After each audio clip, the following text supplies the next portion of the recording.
Good evening, everyone, and welcome to the Brian Crombie Radio Hour on Saga 960. Of late, what's going on in politics and in current events has been better than fiction, a lot of people think.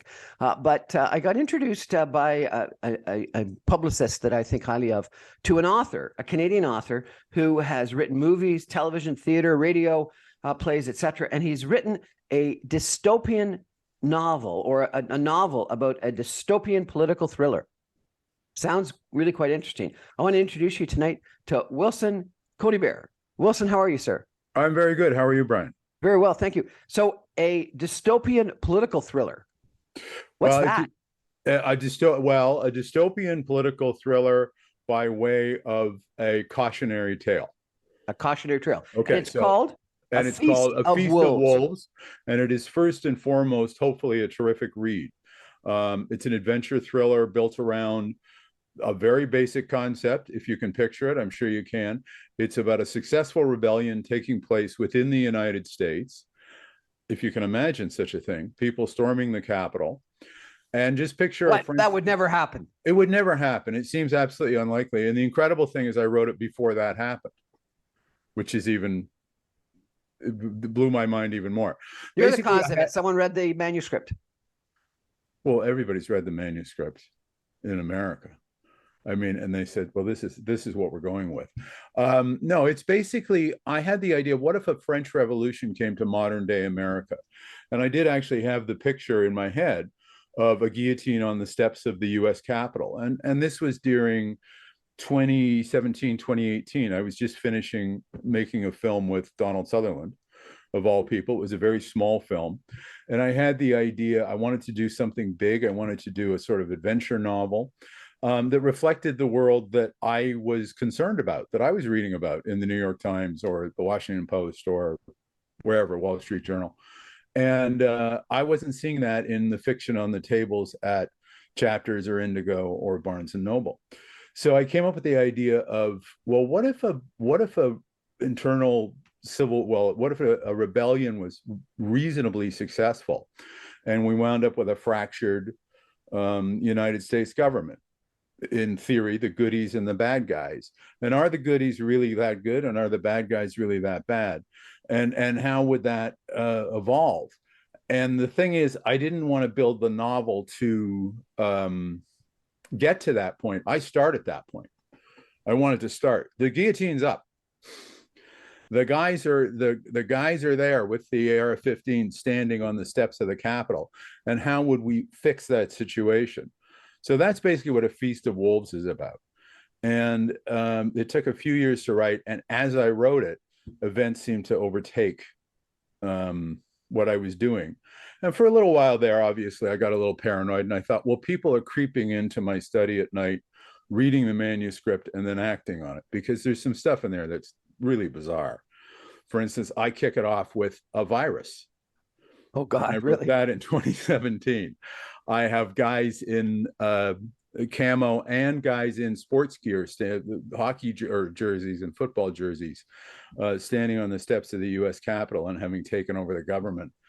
And believe it or not, the only thing that I said to my wife, this is not going to fly, is where I had certain people dressed up in fur and antlers.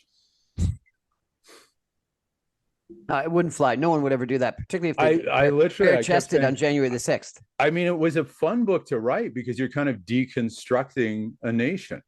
So you can kind of go a little crazy and say, well, I never did like that. I'll just have, they burned that building down. That's gone. American healthcare takes a real beating at the hands of these people.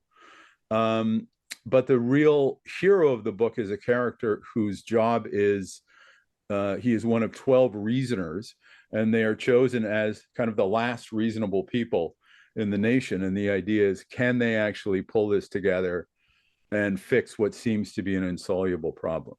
But at its heart, I was really just trying to write one big, adventurous, thrilling novel. And is that what you have done in the past? Is a thrilling novel, or given that it's a dystopian political novel, have you focused on politics? Is the novel focused on politics? Or no, you and your. Oh no, my history is completely different. I actually have I'm speaking to you at the moment from Virginia, but I lived in California for the last 10 years of my life. And most of my career has been as a writer, screenwriter, television writer, a lot of it in kids and family entertainment. So I was a nice guy. Dystopian political is a lot different than kids. Dystopian political is there's a little bit of a logical progression there, which is I even worked on Canadian Sesame Street, Brian. That's how pure I am. And I am the son of Jerome and Rusty on The Friendly Giant. This is fascinating. Your father was Rusty and Jerome. Yeah. So I grew Friendly up. Giant. I grew up to that show. I'm Canadian royalty in the sense of the whole package. I think that show went on the air in 1958. Oh, gosh. And I was not alive, I'd like to point out. I was not around at the time. But we grew up around that whole world and the CBC and all that kind of stuff. And I did mostly children's entertainment. I wrote and produced shows for Disney, etc. And you wrote and directed a Netflix thriller, American Hangman. That's the Leap Up. Donald Sutherland. That's the Leap Up. That's where I wrote a film about the American justice system called American Hangman. And that was basically sort of a examination assault on capital punishment. And it was a very small film. It's a very tight little thriller. And it had Vincent Kartheiser, who's terrific in it, and Donald Sutherland and Oliver Dennis. And it was actually made in Canada. And Netflix bought it. But it bore no relationship to the other things I had done up to that point. I mean, imagine saying, well, I've done Shining Time Station, and I've written Thomas the Tank Engine, and I've done Disney. So obviously I'm ready for this thriller about a guy who kidnaps a judge and holds him on trial for capital punishment. But we got that movie made. And it was while that movie was happening that I said, I like this. I like talking about heavy issues and using genre to make my point, if that makes any sense. Yeah. So because of the little size of that project, I wanted to create a really big novel. And it just so happened at that time that events were working in my favor. I had a lot of material to work from. A Feast of Wolves by Wilson Coneybeare. Where can one get this, Wilson? One can get this book anywhere in where they have fine books. Amazon.ca, Amazon.com. You can order it from Indigo. You can order it from Chapters. You can order it from Barnes & Noble. Basically any bookstore in the English-speaking world at the moment. But generally, if you're in a bricks and mortar bookstore, you probably have to ask for it. A Feast of Wolves by Wilson Coneybeare. We're going to take a break for some messages and be back more with Wilson, and we're going to have a section of the book read by Wilson, and we're going to talk a little bit more about the genre of dystopian political fiction. Sounds fascinating. Stay with us, everyone. We'll be back in 2 minutes.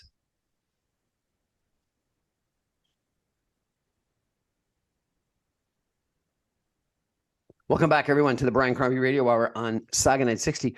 Chatting tonight with a really interesting gentleman. Wilson Coneybeare is his name, and he has written a fascinating book, A Feast of Wolves, which is a dystopian political thriller about a time that sounds a lot like January 6th. And we're going to talk a little bit more about that. We're going to hear Wilson chat about and speak about and read a section from the book.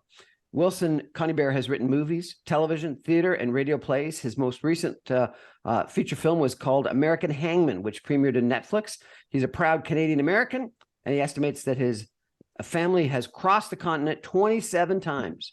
A Feast of Wolves is his first novel. Welcome back to the show, sir. Thank you. Thank you. What's dystopian? In my definition, dystopian fiction is almost its own subgenre, right? It's basically a look at the future, and usually it's a warning call. So the masterpieces of dystopian fiction, I would say, are Brave New World, 1984. A couple of Canadians in there. Handmaid's Tale is certainly dystopian. And it's a society that it's the future society that doesn't really work. And we can see the steps that take us there. Wall-E. Remember the movie Wall-E? No, I don't. Wall-E is an animated Disney movie that is actually weird. I would put in that category. V for Vendetta. There's a few others, but for the most part, to me, dystopian fiction is all about look out, watch out. This is where we're going, or this is where we could go. And there's something that is sort of real, or possibly potentially real. It's got to have a resemblance to potential truth. People have got to be dystopian. It's got to be sort of believable, even if it's not believable. Absolutely. I'm glad you said that. Absolutely, you have to buy it. The other book is The Stand, which I always think of, especially in the age of COVID, which is Stephen King's book about the super flu that takes out the world. You have to totally believe it. When I was doing Feast of Wolves, one of the things was I had to sit down and plan how to take over, in this case, only America, but still, it's a big enough task. And it was kind of fun in a way, but it was also terrifying how easy it could be. I'm a bit of a junkie on American history. I'm a bit of a junkie on political science, although I'm not educated in that area. And I found myself saying, well, yeah, actually, if the 25th Amendment works this way, and if the House doesn't meet in 8 days to confirm the new vice president is the president, you effectively wouldn't have anyone leading the military, so the military could go on its own. And realizing these things are all very possible. When January 6th happened, the book had already been, parts of it had already been published online because we wanted to see how that would, what the kind of response we would get. And I was freaked out, first of all, by two things. One, how little people knew what they were talking about. And I'm talking about the commentators and the news jockeys and the folks, 24-hour news giving us beyond gavel to gavel of the takeover of the Capitol. But also the confusion, for instance, about the National Guard and who's in charge at this point. Well, I, of course, should have called in and said, let me explain it to you all, because I had just spent the last 2 years figuring out exactly that. So, yes, fiction, dystopian fiction has to be 100% believable, because otherwise then it doesn't have any impact. You have to sit there going, oh, no. This could happen. This could happen.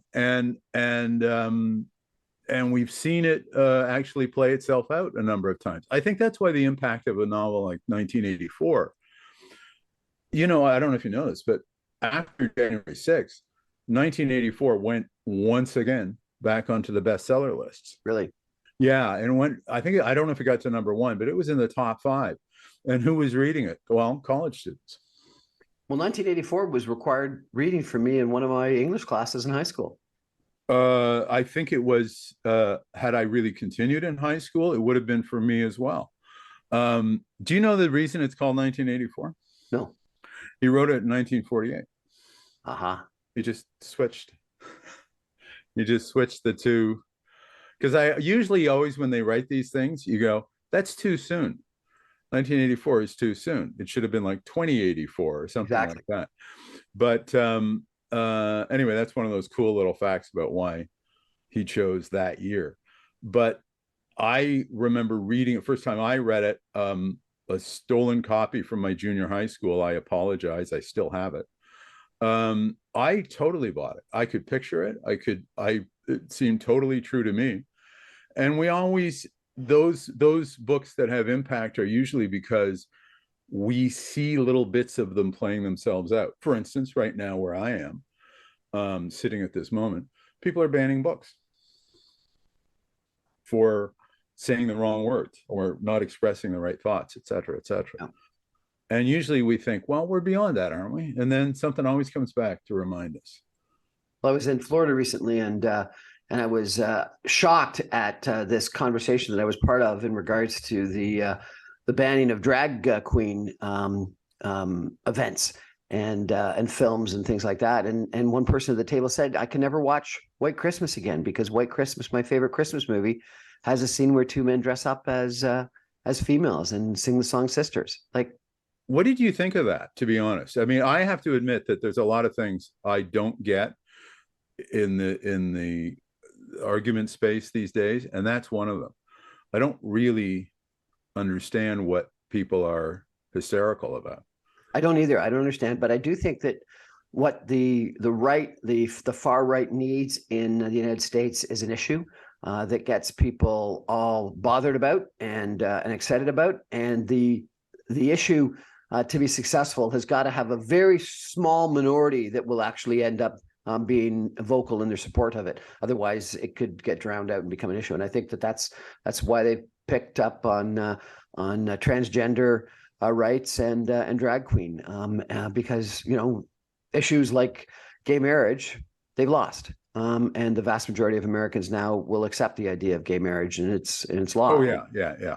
So they've lost some issues, and so therefore they're going into smaller minority issues that they can fight against. But no, I think it's absurd.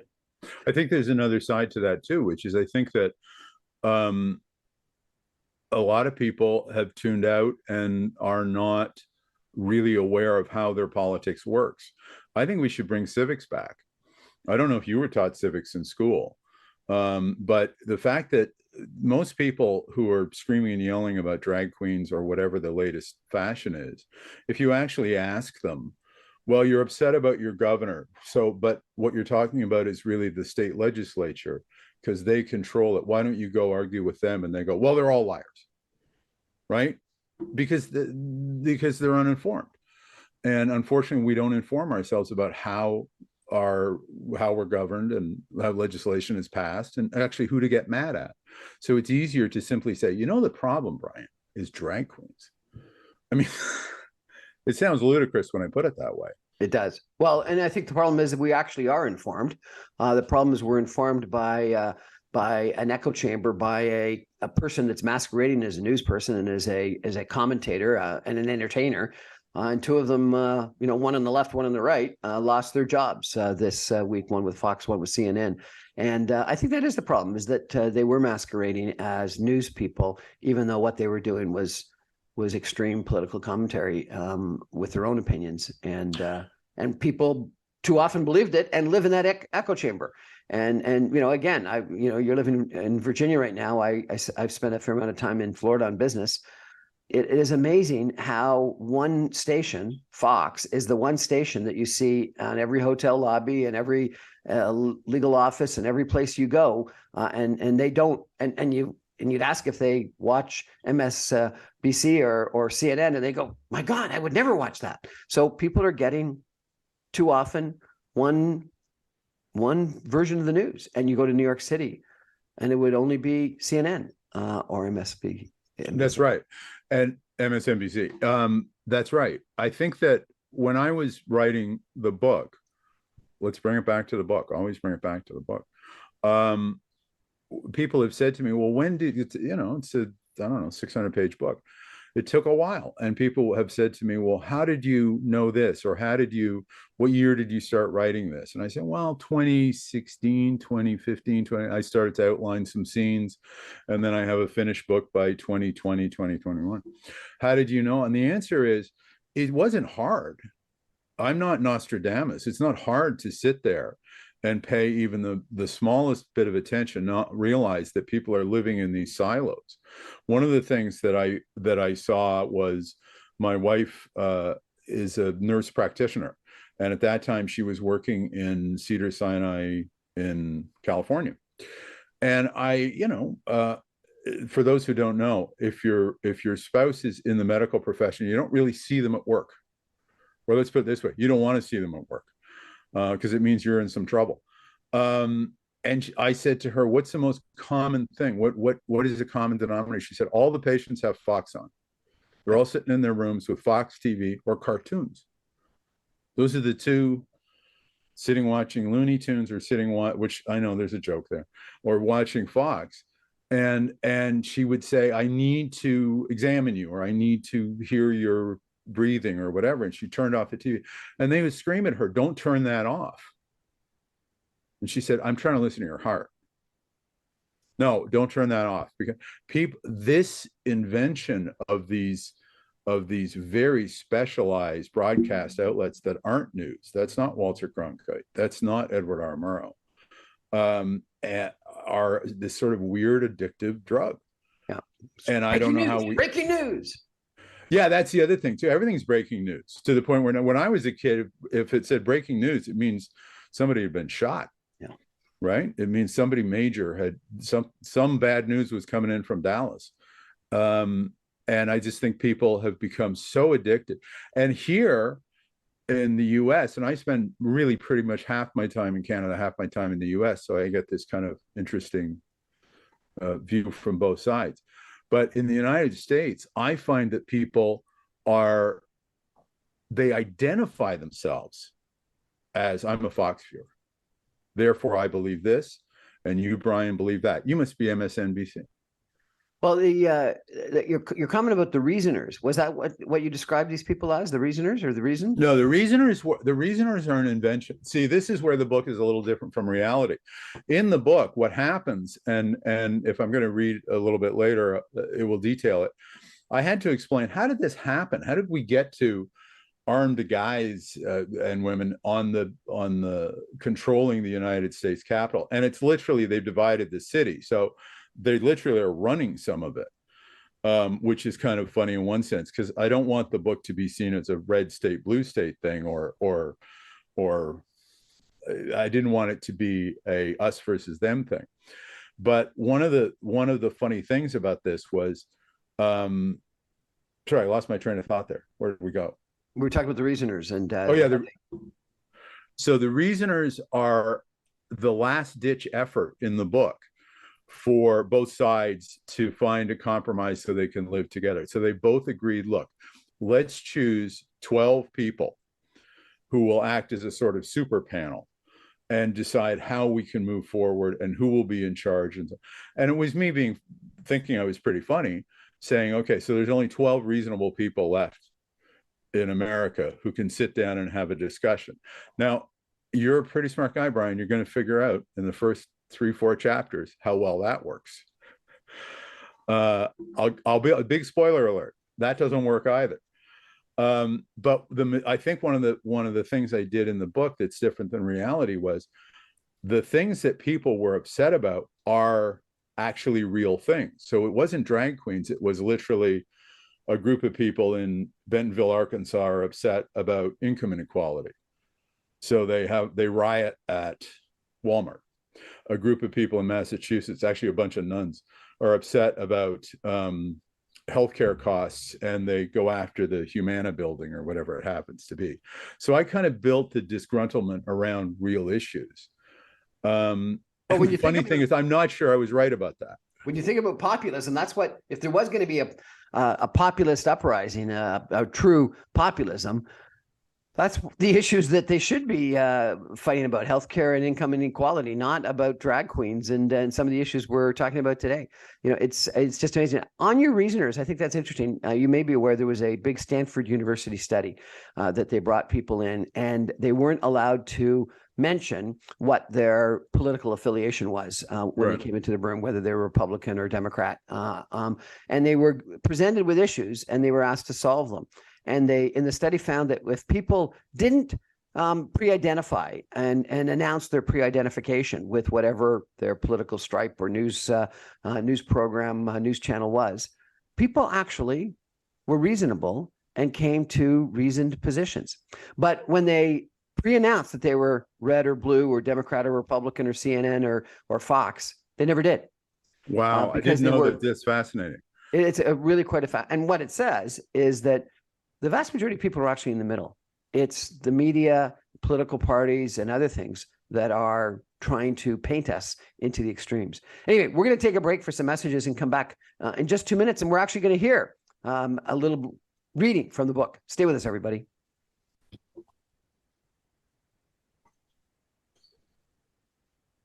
Welcome back, everyone, to the Brian Crombie Radio Hour on Saga 960. I'm chatting tonight with Wilson Coneybeare. He's an author that's written a really interesting book, a dystopian political thriller called A Feast of Wolves. William has written movies, television, theater, radio plays. He wrote a feature film, most recently called The American Hangman, which premiered on Netflix. He's a proud Canadian American. He estimates he's driven back and forth across the continent 27 times. I wonder how many times have you crossed the border? Well, I got a whole book on that. 27, well, 52. I don't know. Work it out. However, the math on that works. It was always Canada to, it was out Toronto to Los Angeles. And I have 4 kids. So guess what you don't do? You don't buy plane tickets for 4 kids. That's what you don't do. But I understand the problem of trying to cross the border with COVID. I'll tell you that. Well, I think I probably crossed the border because I typically fly business and pleasure, but it's got to be close to 100 how many times I've crossed the Canadian-US border. It's unbelievable. If you really want to freak yourself out, ask yourself how many times you've taken off.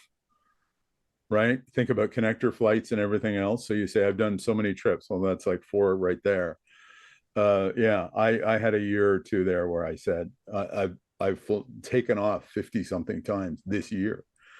But I'm talking about driving across. Absolutely. That's a long drive. No, yeah. So I know Klein's Corners in New Mexico and Arizona. I know some pretty weird places. I know all the great places to stay, Brian. Would make another good book, as you say. A Feast of Wolves, as we talked about, is a dystopian political thriller, and you're going to read something from it. I am indeed. I'm going to, you sort of caught me here. So I'm just going to read one of the big symbols, obviously, in the book is that the group of the folks who have taken over the government call themselves the changers, for obvious reasons. And their symbol is a guillotine. So in chapter 3, I sort of explain after we meet our hero, because it is a story about one guy trying to figure out how to fix this. I do a little history on how we got to the miserable state we got to. So I'm just going to read this little bit that explains where the guillotine came from in the story. So I'll give you a little bit of a taste here. It appeared on March 17th in front of the Lynchburg, Virginia Sheriff's Office. A lot of people thought it was a joke. The civil rights group Black Force had come to Lynchburg in response to the curfew crackdown, which led to the killing of a group of Black teenagers the week before. For his part, the sheriff said the police had no choice but to shoot the kids because every time one of his officers, good, God-fearing family men, he said, forgetting the women on the force, something for which he later issued a written apology, approached a Black teenager to ask him what he might be doing out after dark. The cop became so frightened for his life that he had to kill the Black kid sooner than he had planned to. The Vera epidemic had created chaos, but no one could have guessed that it was only prelude compared to Lynchburg. From here on in, things were going to get really hairy. By the end of that first week of March, Black Force had wound up occupying the actual sheriff's office and making good on their threat to shoot any cop who tried to retake any part of the building. For their part, the cops were determined to do exactly that, retake their building and specifically the secret armory in the sub-basement.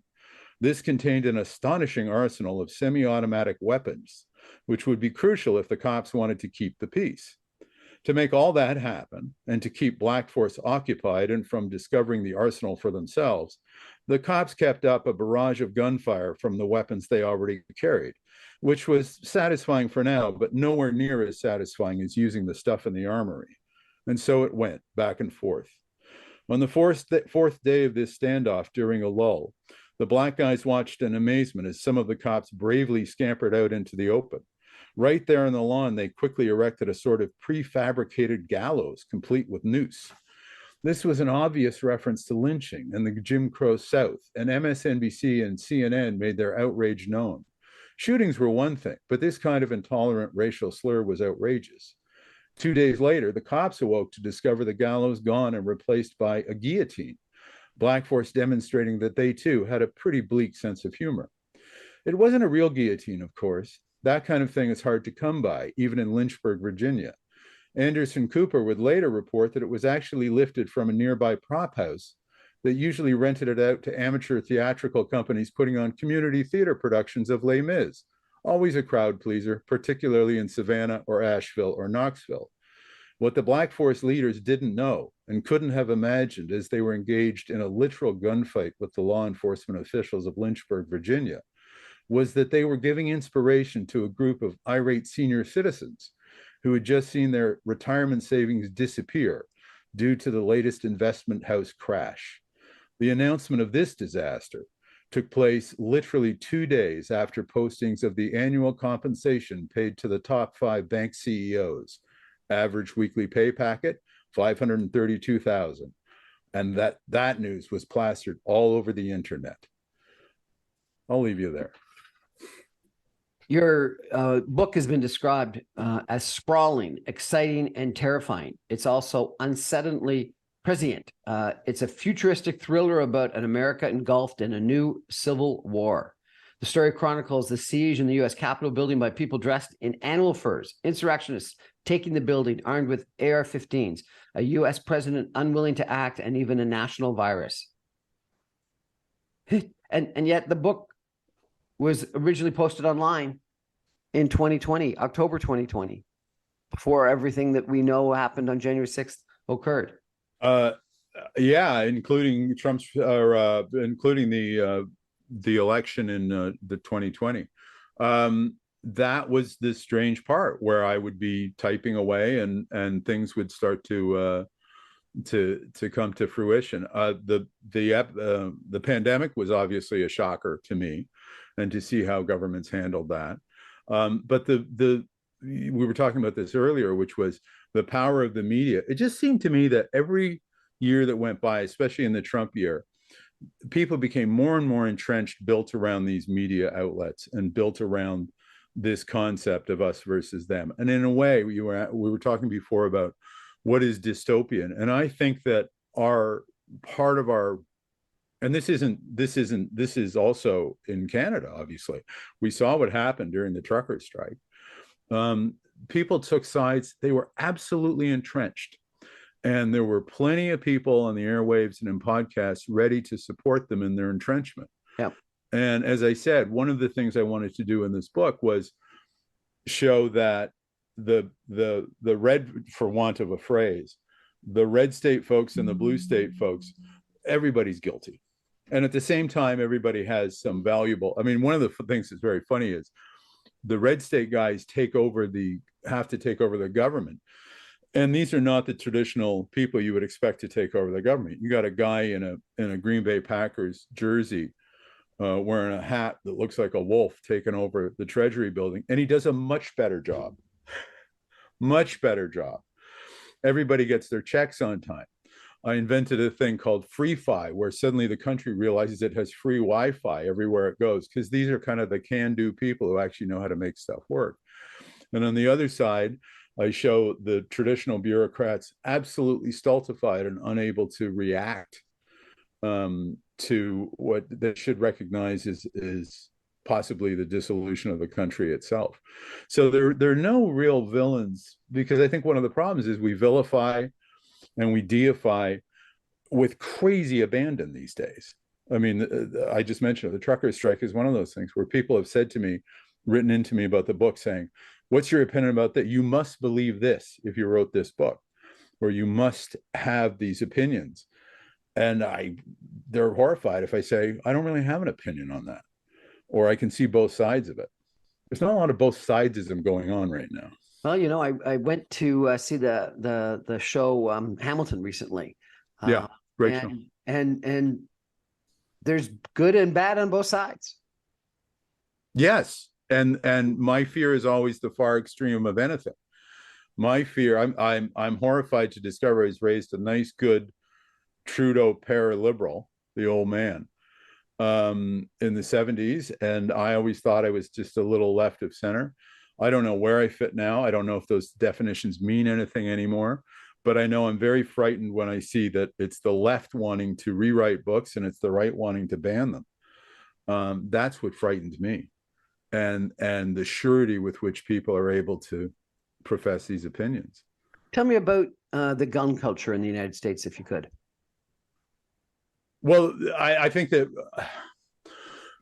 you know, I said before, there's an advantage to living in both countries.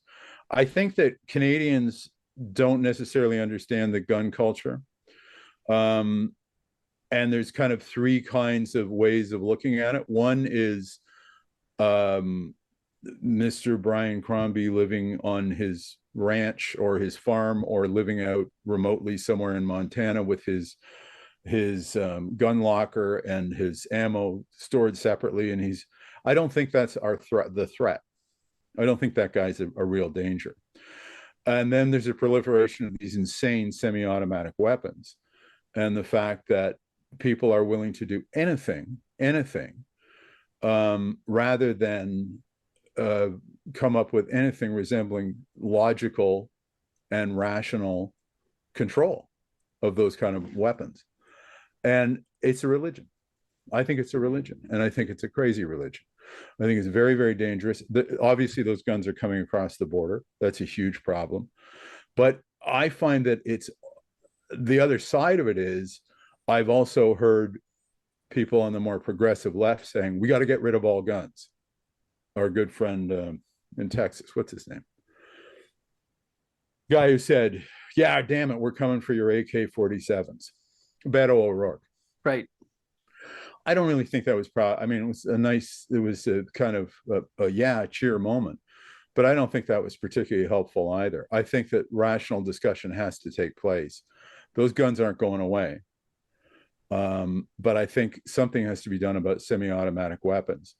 But the real thing is, the culture has to deal with how we portray those guns. And that includes me. That includes filmmakers. That includes cultural people who are have some say in how guns are portrayed in the culture. You got to think about that too.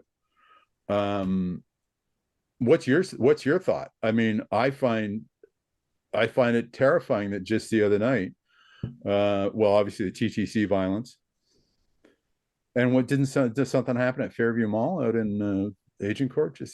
I think your depiction of it as a religion, an ideological stance, I think is potentially very accurate. I sat down with a gentleman in Florida who I really respect. He's an extremely intelligent, successful business person.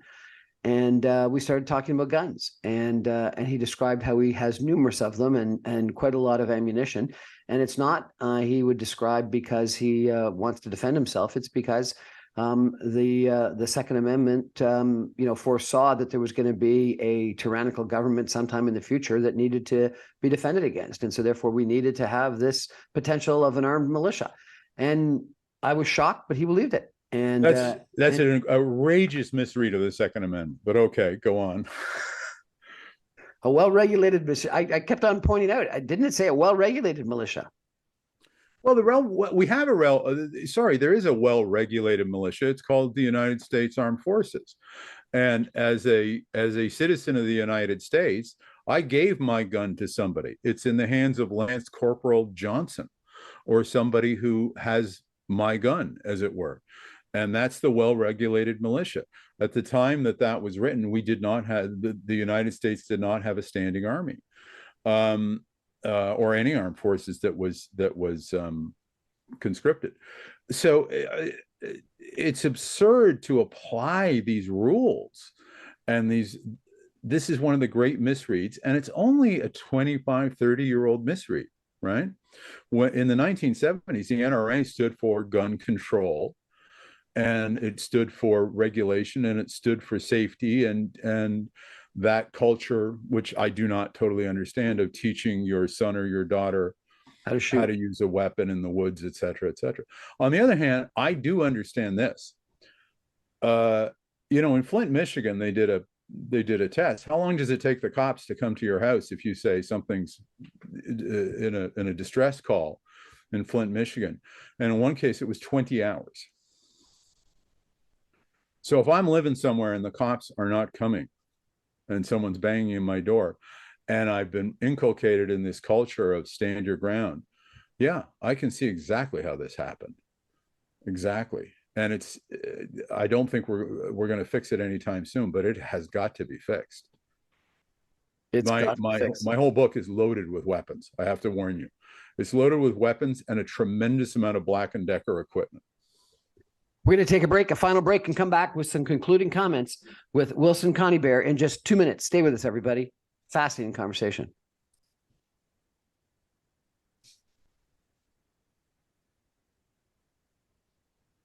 Welcome back, everyone, to the Brian Crombie Radio Hour on Saga 960. My guest tonight is a Canadian-American author and filmmaker and screenwriter, Wilson Coneybeare, and he's just published a fascinating dystopian political thriller called A Feast of Wolves. And it was described as what readers have already known. A Feast of Wolves is a roller coaster thriller that takes some astonishing turns.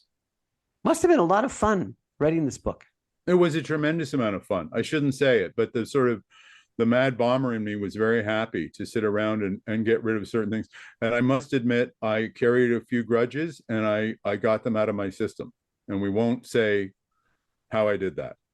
The story chronicles the siege of the U.S. Capitol building by people dressed in animal furs, insurrectionists taking the building armed with AR-15s, a U.S. president unwilling to act, and even a national virus. Fact is more interesting than fiction sometimes, but it sounds like your dystopian political thriller describes what if it hadn't stopped and it just continued. And that's going to be kind of interesting in of itself. Tell us where we can get this book. You can get the book. The fastest way to get the book is on Amazon, or order it through wherever you might order books. And in terms of retail, Chapters, Indigo, if you're on the other side of the border, Barnes and Noble, or wherever you buy fine books. A Feast of Wolves from Indent Publishing. Wilson Coneybeare, thank you so much for joining us today and telling us a little bit about your book, about what dystopian political thrillers are all about, and a little bit about American culture and how it compares to Canadian culture. And I think talking about these divides that we have in our society that we need to give a thought to. And, you know, I'm going to go back and not only get your book, but read 1984 and Handmaid's Tale all over again, because I think, and one of my favorite movies, as you mentioned earlier, was V for Vendetta. So I think all of those dystopian thrillers really are excellent ways of warning us about what could happen in the future and what we need to be aware of. Thank you very much, Brian. I appreciate it. I agree wholeheartedly. That's our show for tonight, everyone. Thanks for joining us. Good night.